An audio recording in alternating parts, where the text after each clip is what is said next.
ඔබේ නිවසේ සිටින සුරතලා හෝ වනයේ වසන සතුන් ඔබ දෙස බලන විට ඔවුන්ගේ මනසේ මැවෙන රූපය කෙබඳු ඇතිද? ඔබ ඔවුන්ගේ ස්වාමියාද නැතිනම් හුදෙක් අමුතු ජීවියෙක්ද? අද අපි රහස් අරනින් සොයා බලමු. Number 1. බල්ලන්, the family member. බල්ලන් මිනිසුන්ව දකින්නේ තමන්ගේම පවුලේ සමාජිකයන් ලෙසයි.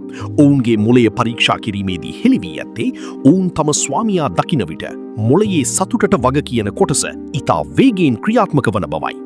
බල්ලකුට ඔබව පෙනෙන්නේ ඔවුන්ගේ රැළේ නායකයා සහ තමන්ව ආරක්ෂා කරන සුපිරි වීරයා ලෙසයි. ඔවුන් ඔබ කෙරෙහි දක්වන්නේ කොන්දේසි විරහිත ආදරයක්. Number 2. පූසන්, the giant roommate.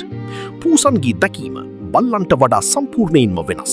පූසන් මිනිසුන්ව දකින්නේ දඩයම් කිරීමට නොදන්නා නමුත් තමන්ට කෑම සහ පහසුකම් ලබා දෙන අහිංසක යෝධ පූසන් පිරිසක් ලෙසයි. ඔබ ඔවුන්ව සුරතල් කරන විට ඔවුන් සිතන්නේ ඔබ ඔවුන්ට දක්වන ගෞරවයක් මිස ඔබ ඔවුන්ගේ හිමිකරු කියා නොවේ. ඔවුන්ගේ ලෝකයේ රජවරුන් වන්නේ ඔවුන්මයි. Number 3. අලියතුන්, the cute beings.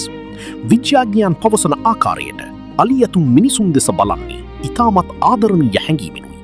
අපි කුඩා බලු පැටුවන් දෙස බලන විට අපි මොළයේ සිදුවන රසායනික ක්‍රියාවලියම අලියෙකු මිනිසෙකු දකින විට සිදුවන බව සොයාගෙන තිබෙනවා.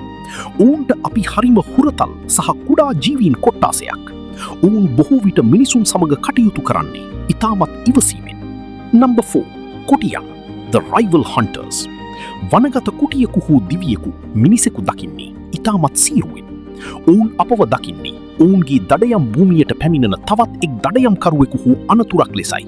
කුටියන් මිනිසුන් සමග ඇස් ස්පර්ශ කිරීමෙන් eye contact වැළකී සිටීමට උත්සාහ කරන්නේ ඔවුන් අපව තමන්ට සමාන ශක්තියක් ඇති ප්‍රතිවාදියෙකු ලෙස සැලකන නිසයි. ඔවුන් අපව දකින්නේ ඉතාමත් ගුප්ත සහ අනතුරුදායක ජීවීන් ලෙසයි. Number 5. වඳුරන්, the troublemakers. වඳුරන් මිනිසුන්ව දකින්නේ තමන්ට කෑම ලබාගත හැකි නමුත් නිතරම විකාර වැඩ කරන දුර්වල ජීවීන් පිරිසක් ලෙසයි. ඔවුන් මිනිසුන්ගේ හැසිරීම් ඉතා හොඳින් නිරීක්ෂණය කරන අතර අපේ අවධානය වෙනතකට යොමු වූ සැන් කෑම උදුරා ගැනීමට තරම් ඉතා කපටි ලෙස අප ගැන සිතනවා. ඔවුන්ට අනුව අපි ඔවුන්ගේම අමුතු විදියේ ඥාතීන් පිරිසක්. සොබාදහමේ මේ අපූර්ව ජීවී අපිට කතා නොකළත් ඔවුන්ගේ ලෝකයේ අපි රූපය මැවී ඇත්තේ ඉතාමත් සුවිශේෂී ආකාරයටයි. මේ ඔබ වඩාත්ම කැමති සතා ඔබ ගැන මොනවා හිතන්න ඇතිද? පහලින් කොමෙන්ට් කරන්න. මෙවැනි රහස් තවදුරටත් දැනගන්න රහස් අරණිය සබ්ස්ක්‍රයිබ් කර අප සමග එකතු වන්න.